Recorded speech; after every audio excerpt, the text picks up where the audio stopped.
The conference chamber was both vast and suffocating. Ambassador Tessa Carter felt 100 sets of eyes on her, each pair belonging to a different species from the Galactic Concordium's member worlds. The sleek, mirrored walls of the chamber caught flashes of iridescent skin, shimmering robes, and bioluminescent crests. Tessa's own reflection, a small, sturdy human in a sharply cut gray suit, seemed almost out of place among the exotic forms surrounding her. But she didn't flinch. This was the moment she had trained for, the chance to prove humanity's worth on the interstellar stage. As the delegates murmured among themselves, Tessa's attention turned toward the main table where two figures approached to greet her. The first was Salen, the Obsidian envoy. She was tall, with obsidian-hued skin that caught the chamber's light and refracted it like polished stone. Her iridescent eyes, shifting between shades of purple and green, were sharp and assessing. Salen moved with the poise of a predator, and her reputation preceded her. She was known for being a forceful negotiator, unyielding, intimidating, and direct. Beside Salen stood her diplomatic aide, Orin. He was shorter, broader, and covered in fine scales that glistened faintly blue. His species, the Litherans, had a reputation for their calm, analytical minds. Orin's demeanor was less severe than Salen's. He offered a polite nod, but his reserved expression gave little away. Despite his quieter nature, it was clear that he and Salen worked in tandem, with Orin often serving as the cooler voice of reason when discussions turned heated. Tessa Carter, Salen said, her voice as smooth and cutting as glass. The first official envoy of humanity. Quite the honor, isn't it? Tessa extended a hand in greeting. A shared honor. The Concordium's willingness to welcome us is deeply appreciated. Salen didn't take the offered hand. Instead, she crossed her arms regarding Tessa with an unreadable expression. We shall see if that appreciation lasts. The Concordium does not tolerate inefficiency or sentimentality. Orin cleared his throat softly, stepping in before the atmosphere grew too icy. What my colleague means is that we're looking forward to a productive partnership. Humanity's contributions to this trade negotiation could set a valuable precedent for future cooperation. Tessa gave Orin a grateful nod. That's my hope as well. We've made a lot of progress just to get here. I think we'll find common ground. Salen tilted her head, her iridescent eyes narrowing. Common ground is rarely found, Ambassador. It's made through effort, through compromise, and sometimes through confrontation. I trust you won't falter under pressure.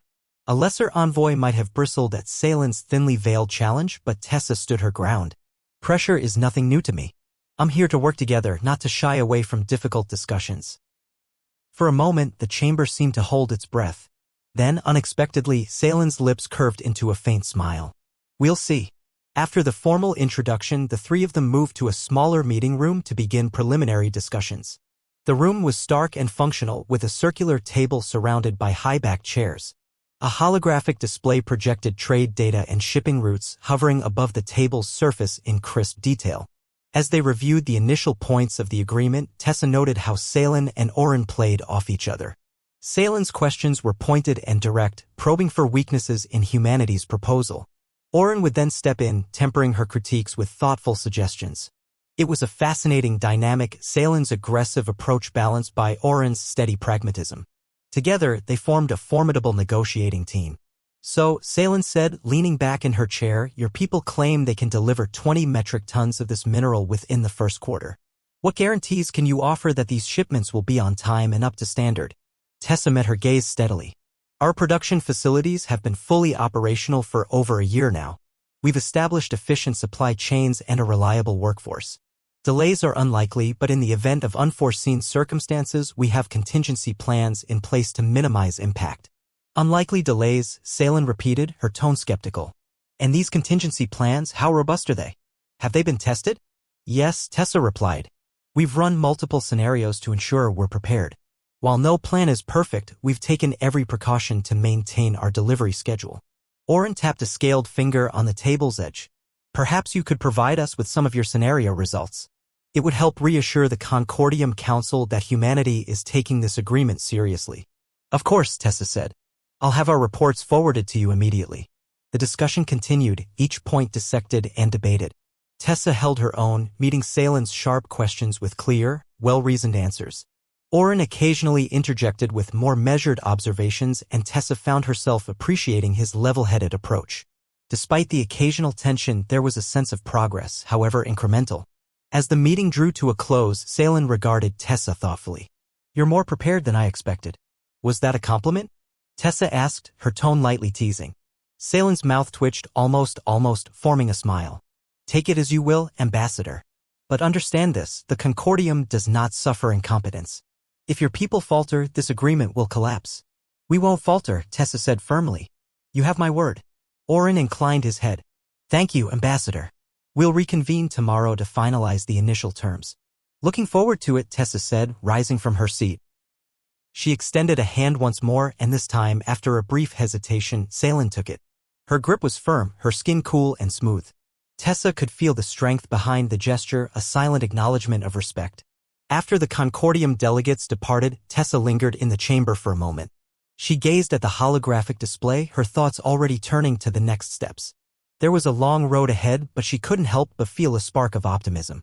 This was more than just a trade negotiation, it was the beginning of a new chapter for humanity, one that would require collaboration, understanding, and perhaps something more.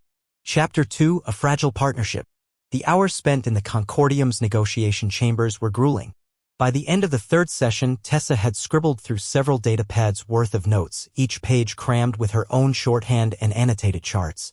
Beside her, Jacob Harrison, the trade envoy who had been her second-in-command since the start of the talks, leaned back in his chair and groaned. I haven't had to concentrate this hard since finals week at the academy, he muttered. Salen's like a bloodhound when it comes to finding weak points. Tessa grinned, though her eyes betrayed her fatigue. She's thorough, I'll give her that. She's relentless, Jacob said. I'm amazed we've made it this far without losing ground. Their casual exchange was cut short as Salen herself approached the table. The obsidian's tall, sleek form moved with precision, her crystalline eyes seeming to take in every detail. Oren followed at her side, his scaled features as calm as ever.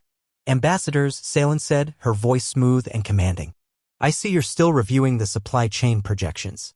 We are, Tessa replied. I noticed some discrepancies in the numbers you provided for transport costs. We need clarification before we can proceed. Salen arched a brow. Clarification or leverage? Tessa held her ground. If you'd rather call it leverage, so be it. But without accurate figures, we can't agree on quotas. It's as simple as that. Jacob jumped in, his tone firm but measured. We're not here to pick fights, Salen. We just want a fair deal. For a moment, Salen's iridescent gaze flicked between them. Then she nodded, her expression softening slightly. I'll have Oren provide the corrected figures before the next session. Much appreciated, Tessa said. She exchanged a quick glance with Jacob, who gave a subtle nod of approval. With that, Salen and Oren moved off to another group of delegates, leaving the two humans to their work. Jacob let out a low whistle. That was almost pleasant. She's starting to respect us, Tessa said. Or at least, she's starting to see that we're not pushovers. High praise coming from her, Jacob replied. Though I'll be honest, I wasn't expecting us to be assigned as partners with the Concordium's toughest diplomat. Neither was I, Tessa admitted. But maybe that's what makes this work. She doesn't waste time with pleasantries. Every conversation cuts straight to the point. Jacob smirked. Straight to the jugular, you mean? Tessa chuckled, but her expression soon turned serious again. All joking aside, we have to keep pushing. We're not just representing Earth, we're setting the tone for humanity's place in the galaxy. If we don't hold our own now, we'll never have another chance. Jacob gave her a sidelong look. You think that's what this is all about? Setting the tone? What else could it be? He leaned forward, resting his forearms on the table. I don't know. Sometimes I think it's more about figuring out who we can actually trust. These Concordium folks are advanced, sure, but that doesn't mean they all have our best interests at heart.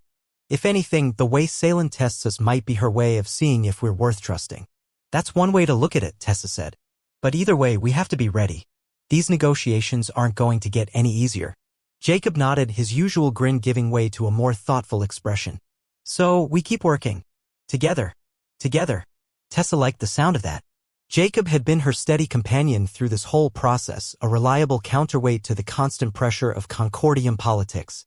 He kept her grounded, and in moments of doubt, his humor and insight were a welcome balm. Let's run through the numbers again, Tessa said, picking up her datapad.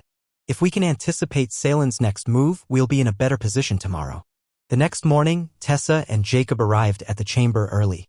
The room's shimmering walls reflected the faint glow of the station's artificial sunrise, casting soft patterns on the floor. Oren was already there, quietly organizing his notes. Salen entered shortly after, her expression unreadable as she approached the human delegation. Ambassadors, she said. I trust you found the corrected figures satisfactory? They look accurate, Tessa replied. We'll be using them as a baseline. Good, Salen said. Then we can proceed to finalizing the shipment schedule. Tessa and Jacob exchanged a brief look before turning back to their counterparts.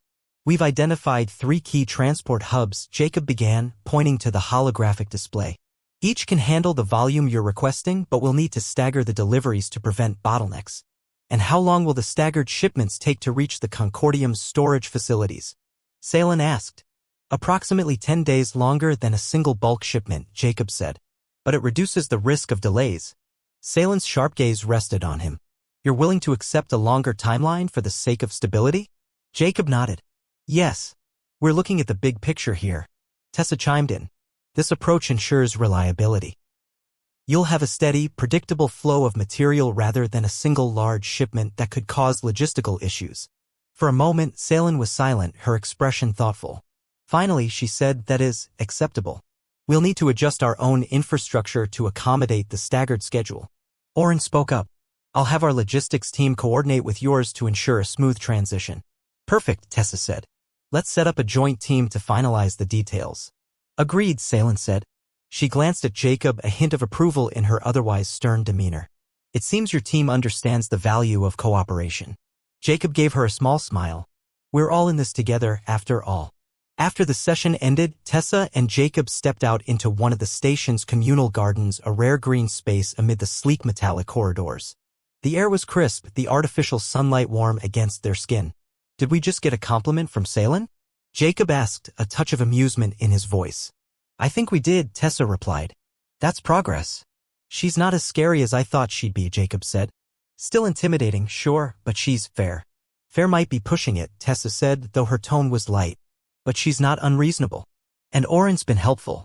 Jacob nodded. I think we're finally starting to find our rhythm here. They sat on a low bench, taking a moment to rest before their next meeting. The garden's quiet hum of distant machinery and the gentle rustle of engineered foliage created a rare moment of calm. You know, Jacob said, I wasn't sure what to expect when I signed up for this mission. I thought it would be more posturing, less actual progress. And now? Tessa asked. Now?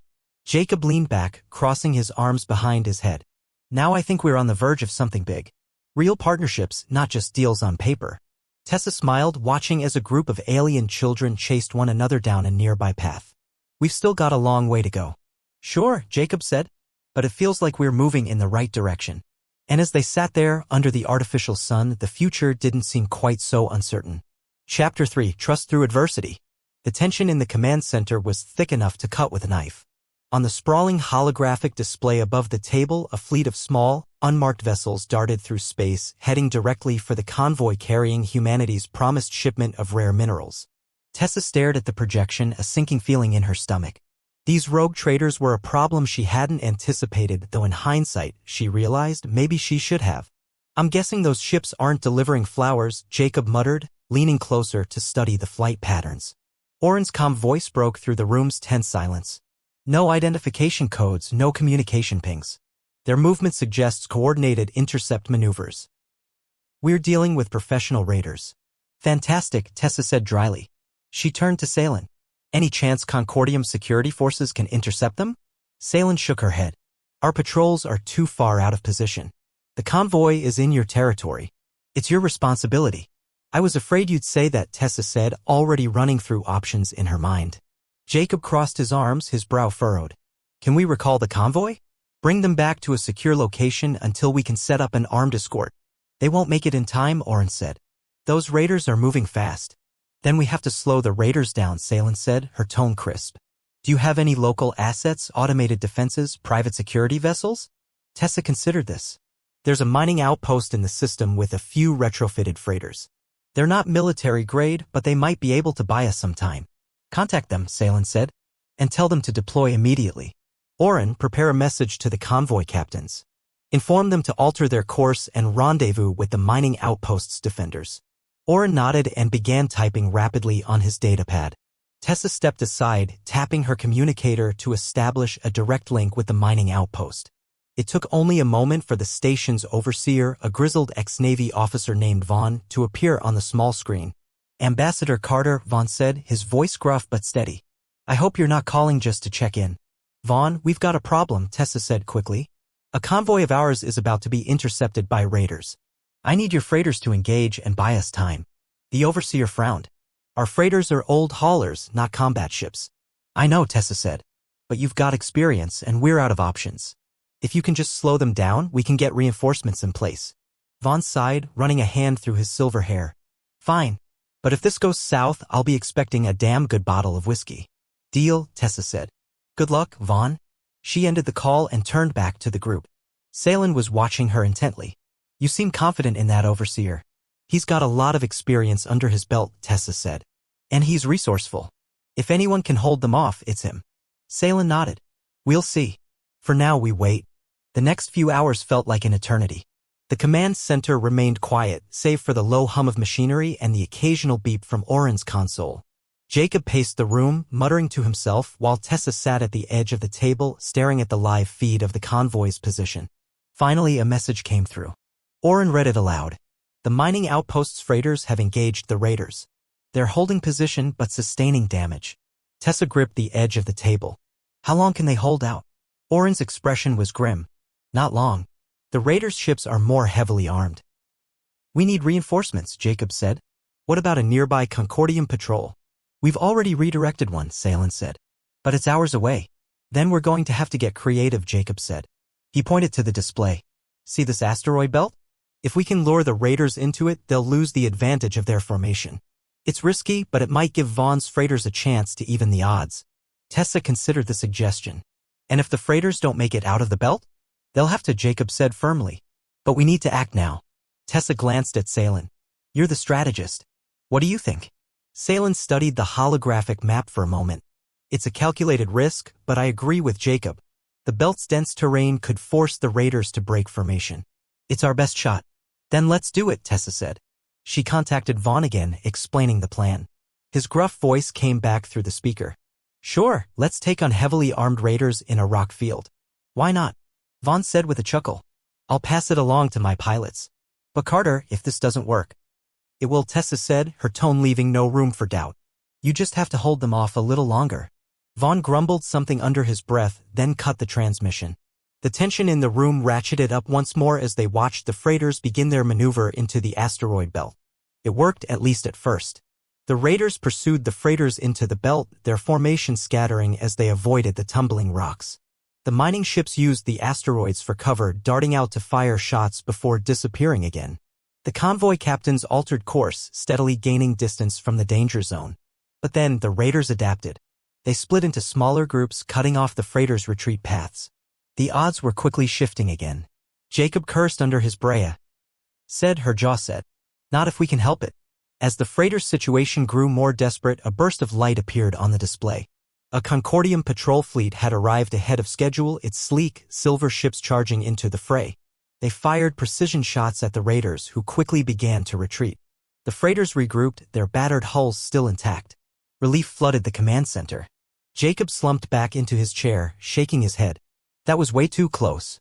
Tessa let out a slow breath, glancing at Salen. You timed that patrol well. Salen inclined her head. It was a fortunate coincidence. But your team's quick thinking made the difference. Oren added, and the freighter pilots performed admirably under pressure. Tessa smiled. Vaughn's going to want more than whiskey after this. Jacob laughed. I'll pitch in for a case. For the first time since the crisis began, the room felt lighter. They had faced the unexpected together and come out the other side. The convoy was safe, the deal still intact, and the uneasy alliance between human and Concordium envoys had grown just a little stronger. Chapter 4, The Kiss. The ceremonial hall was a riot of color and light. Hovering lanterns filled the air with soft, golden hues, while streams of shimmering fabric draped the walls. Delegates from every Concordium species mingled beneath an enormous crystalline dome, the view of the distant starfield turning the gathering into a dreamscape. For once, Tessa didn't feel out of place in her formal attire. The sleek midnight blue dress she wore, paired with a polished silver sash, made her feel elegant and strong, a far cry from the often utilitarian suits she donned for daily meetings. Jacob stood beside her, adjusting the collar of his own ceremonial jacket. He was no stranger to formal events, but even he looked a little stunned by the display. This is some setup, he murmured. Think they're trying to impress us? They're not trying, Tessa said with a small smile. They're succeeding. The hall was arranged into circular tiers with various species clustered at their respective tables. Tessa and Jacob were seated at a table with Salen and Oren, who both wore the elegant formal attire of Obsidian officials. Salen's iridescent black dress shifted colors subtly with every movement, while Oren's scaled uniform reflected the golden glow of the lanterns.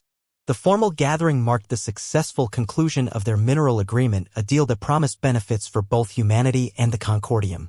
As the ceremony unfolded, the delegates took turns offering brief speeches of congratulations. The atmosphere was far more relaxed than the tense negotiation chambers, and for the first time, Tessa saw Salen and Oren in a different light. Salen, though still reserved, seemed less guarded, her sharp eyes betraying hints of genuine satisfaction. Oren even smiled once or twice as he listened to the speeches. When it was Tessa's turn, she rose from her seat and spoke with calm authority. Her words carried the weight of hard-won progress, and by the time she finished, the hall echoed with polite applause. As she returned to her seat, she caught a faint smile from Salen. "You speak well," Salen said quietly. "Thank you," Tessa replied. "I'm just glad we've reached this point." Oren raised his glass. "To cooperation, then." "To cooperation," Jacob echoed, lifting his own drink. The evening wore on, the formality giving way to quiet conversation and shared drinks. Delegates moved between tables, exchanging pleasantries and casual remarks. Tessa and Jacob stayed close to Salen and Oren, discussing the finer points of the agreement, but also letting the conversation drift into more personal territory. "I have to admit," Jacob said, leaning back in his chair, "I didn't think we'd ever see you this relaxed, Salen." Salen's iridescent eyes flicked toward him. "I wasn't aware my demeanor was a topic of concern." Jacob chuckled. "Not concern, just curiosity. I'm getting used to seeing the human side of aliens, so to speak." Salen's lips curved slightly. "Perhaps you mean the alien side of humans." "Touché," Jacob said with a grin. Tessa shook her head, laughing softly. "Jacob, only you could manage to turn a formal ceremony into banter." "What can I say? I'm a people person," Jacob replied. Salen's faint smile lingered, and she glanced at Tessa. "It's good to see camaraderie among colleagues. It strengthens the partnership." Tessa nodded. "It's what makes all this effort worthwhile." The mood grew even lighter as the evening continued. Oren excused himself to speak with another group of delegates, and Jacob soon followed, leaving Tessa and Salen alone at their table. For a moment, there was silence, the background hum of conversation and laughter filling the air. "You've handled yourself well," Salen said at last, her voice low and even. "Thank you," Tessa said. "Coming from you, that means a lot." Salen tilted her head slightly, studying Tessa. "When I first met you, I wasn't certain what to make of you. Humans were an unknown factor, and uncertainty in a system that thrives on predictability. I could say the same about the Concordium," Tessa said. "But I think we've both come to understand each other better." "Indeed," Salen said. "It's refreshing to work with someone who isn't easily intimidated." Tessa smiled. "I could say the same about you." Their eyes met, and for a moment, the noise of the ceremony seemed to fade into the background. Tessa felt a warmth in her chest, a quiet confidence that had grown over weeks of collaboration and trust. She leaned forward slightly, her voice softer now.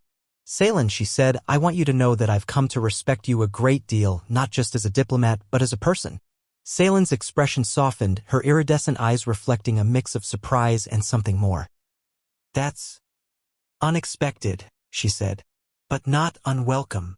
Tessa's heart skipped a beat. Before she could overthink it, she leaned in, closing the gap between them. Their lips met in a tentative, delicate kiss. The touch was light at first, testing, exploring. Salen's hand rested lightly on Tessa's shoulder, and Tessa responded by gently placing her hand over Salen's. The kiss deepened, becoming more certain, more meaningful. It was a moment of vulnerability, shared without words. Tessa felt the warmth of Salen's hand, the subtle shift of her iridescent skin, the quiet hum of connection that transcended species and protocol. When they finally broke apart, their faces remained close, their foreheads nearly touching. Tessa could see the faintest hint of a blush on Salen's cheeks, a soft, silvery hue that only made her more beautiful. "Well," Salen said quietly, her voice slightly breathless, "I didn't expect that." "Neither did I," Tessa admitted. "But I'm glad it happened." Salen smiled, a genuine, open smile that transformed her usually reserved features. "As am I." For the rest of the evening, their conversation flowed naturally, punctuated by quiet glances and small smiles. The connection they had built over weeks of diplomacy now felt deeper, more personal. It was a moment neither of them would forget. A quiet step forward into something new, something unspoken yet undeniable. Chapter 5. Negotiating Hearts. The morning after the ceremony, the Concordium's corridors felt different. There was still the steady hum of starship engines in the distance, the faint pulse of energy conduits running through the walls, but the mood in the air had shifted. Delegates moved through the wide halls with less tension, their conversations more open. It was a far cry from the guarded exchanges that had marked the early weeks of negotiation. Tessa walked alongside Jacob, her formal dress replaced by her standard business suit. Despite the official garb, her steps felt lighter than they had in days. Jacob, too, seemed more at ease, though his curious glances hadn't stopped since they'd left the ceremony hall. "You gonna tell me about last night?" Jacob asked, breaking the silence. Tessa turned her head toward him, pretending not to understand. "What about last night?" "Oh, come on," Jacob said, his grin growing wider. "You and Salen. I may have left the table, but I wasn't blind." Tessa felt her cheeks warm, but she kept her expression neutral. "We had a conversation. That's all." "Is that what you're calling it?" Jacob teased. "Because from where I was standing, it looked like more than just words." "Jacob," Tessa warned, though there was no real anger in her voice. He chuckled, raising his hands in surrender. "Fine, fine. I'll drop it. For now." They entered the central briefing room, where Oren was already waiting. He had a series of datapads spread out in front of him, his scaled hands moving quickly as he reviewed reports. When he saw them, he offered a polite nod. "Ambassadors," Oren said, "I trust you both slept well after the celebration." "Better than I have in days," Tessa replied. "Thank you for all your help last night, Oren." "Merely doing my duty," Oren said, though a faint smile tugged at his lips. "Salen will be here shortly. She wanted to review the final logistical adjustments before we meet with the Trade Council." Jacob leaned against the edge of the table, glancing at the holographic projection that displayed their current progress. "Looks like everything's on track. You two have been keeping us organized, and that's made all the difference." Oren inclined his head. "It helps to have competent partners." Before Jacob could respond, Salen entered the room. She was back in her sleek diplomatic uniform, her iridescent eyes sharp as ever. Her expression softened slightly when she saw Tessa and Jacob. "Ambassadors," Salen said, moving to the table. "I trust you're ready for today's session." "More than ready," Tessa replied. "Let's get started." The discussion quickly turned to logistics. Salen, Tessa, Jacob, and Oren worked through the final details of the mineral shipments, adjusting schedules and reconciling data discrepancies. The conversation was focused and efficient, with each delegate contributing their expertise. As they worked, Tessa found herself occasionally catching Salen's gaze. The exchange was brief, almost imperceptible, but it was enough to remind her of the connection they had shared the night before. Each glance carried a weight of unspoken understanding, a silent acknowledgement of what had changed between them. Jacob, ever the diplomat, kept the meeting moving smoothly. His comments were insightful, his suggestions practical. He had a knack for breaking down complex issues into manageable pieces, and Tessa appreciated his steady presence. Oren, as always, provided a calm counterbalance to Salen's direct approach, ensuring that the discussion never veered too far into conflict. By the end of the session, they had reached an agreement on the final timetable. Salen stood, her posture straight and formal. "Good work," she said. "This will ensure a smooth implementation of the agreement." Jacob gave a satisfied nod. "We make a pretty good team, don't we?" Salen's lips curved slightly. "Indeed. I look forward to seeing these plans come to fruition." As the group dispersed, Salen lingered by Tessa's side. Oren and Jacob left the room together, discussing a few remaining details, leaving the two of them alone. "Ambassador Carter," Salen said softly, her voice holding a hint of warmth. "Tessa," she corrected gently. "You can call me Tessa." Salen tilted her head, her iridescent eyes reflecting a faint, shifting glow. "Tessa, then." Last night, she paused, as if searching for the right words. Tessa gave her a small, encouraging smile. "I know. I feel the same."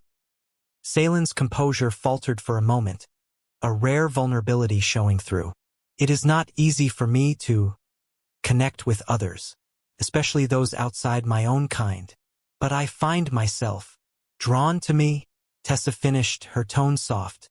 Salen nodded once, her gaze steady. Yes, I don't fully understand it, but I cannot deny it. Tessa stepped closer, her voice barely above a whisper. You don't have to. For a moment, the world around them seemed to fade. Salen reached out, her hand brushing against Tessa's arm. The touch was tentative, almost hesitant, but it carried a depth of feeling that words couldn't convey.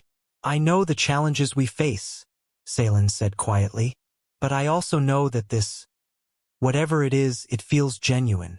Tessa placed her hand over Salen's, her fingers lightly tracing the contours of the obsidian's cool, smooth skin. I feel it too, and I'm willing to see where it leads. Their closeness deepened, and Tessa felt her heart quicken. Salen's gaze softened, and without hesitation, she leaned in. Their lips met in a kiss that was both gentle and certain, a moment of shared emotion that transcended the complexities of their positions and the weight of their responsibilities. When they broke apart, Tessa could see the faintest hint of a smile on Salen's lips. It was a rare, unguarded expression, one that spoke volumes. Thank you, Salen said softly, for understanding. Tessa smiled in return. You don't need to thank me. Just stay honest with me. That's all I ask. I will, Salen promised. As they left the room together, side by side, Tessa felt a newfound sense of purpose. This wasn't just about diplomacy anymore. It was about trust, about building something meaningful between two individuals from different worlds. And while there were still challenges ahead, Tessa was willing to face them. Together. Chapter 6. A New Beginning. The Concordium Council's main chamber was buzzing with subdued excitement. Rows of tiered seats, filled with representatives from dozens of member worlds, rose in concentric arcs around the circular floor. At the center, a holographic projection displayed a glowing map of the recently approved trade routes. Tessa, Jacob, Salen, and Oren stood near the podium, their discussions still ongoing even as the counselors settled into their places. Jacob gestured to the map, running through the final adjustments they had agreed upon during their last meeting. Let's be clear on the start date for this first wave, Jacob said, tapping the edge of his datapad. If we push it back by even a week, it'll buy time for those smaller hubs to finish their upgrades. Delaying the start might alleviate congestion, but it could also give competitors a chance to undercut the initial launch, Oren said. Salen folded her arms, her iridescent gaze scanning the map. Jacob's point has merit. We can't afford to introduce instability at the outset. Jacob raised an eyebrow, a slight smile forming. Was that a compliment? Salen's expression remained composed, but the faintest hint of a smile tugged at her lips. A strategic observation. Tessa chuckled quietly. If the Obsidian envoy is willing to entertain Jacob's suggestion, I say we move forward with the adjusted timeline. Very well, Salen said. I'll update the Concordium logistics team. With the final details ironed out, the group stepped away from the podium as the council's lead representative took the floor. Tessa felt a mix of relief and satisfaction. The agreement was officially approved, and with it came the chance to strengthen humanity's role within the Concordium. Jacob leaned closer, speaking softly. Looks like we made it. Who knew a couple of humans could pull this off? Tessa gave him a quick smile. A couple of humans and some very resourceful allies. Salen's attention shifted toward them, her sharp features softening. I believe the credit is shared equally. Without your team's persistence, this partnership would not have come to fruition. I think that's as close to a group hug as we're going to get, Jacob whispered, earning a stifled laugh from Tessa. When the council session ended, the four of them exited the chamber together. The wide, curving corridor beyond the council hall was illuminated by soft, golden lights. Delegates from various species chatted in small groups, their voices blending into a low murmur. We should celebrate, Jacob said, looking from Tessa to Oren. Something low-key. Maybe drinks at one of the lounges on the station. Oren tilted his head thoughtfully. A casual gathering could foster better relations among our respective teams. Tessa glanced at Salen, who seemed to be considering the idea. What do you think? She asked. Salen hesitated, then gave a small nod. I suppose one evening of relaxation wouldn't be out of order. Then it's settled, Jacob said. I'll make the arrangements. The lounge Jacob chose was a cozy, dimly lit space that overlooked the station's sprawling dockyard. Large viewports offered a stunning panorama of ships coming and going against a backdrop of twinkling stars. The soft hum of background music and the gentle clinking of glasses created a warm, welcoming atmosphere. Tessa and Salen arrived first, finding a quiet corner booth that afforded them both a view of the room and a measure of privacy. Salen's formal demeanor had relaxed slightly, and Tessa noticed a faint spark of curiosity in her iridescent eyes as she looked around. "This is different," Salen said, studying the lounge's eclectic decor. "Different how?"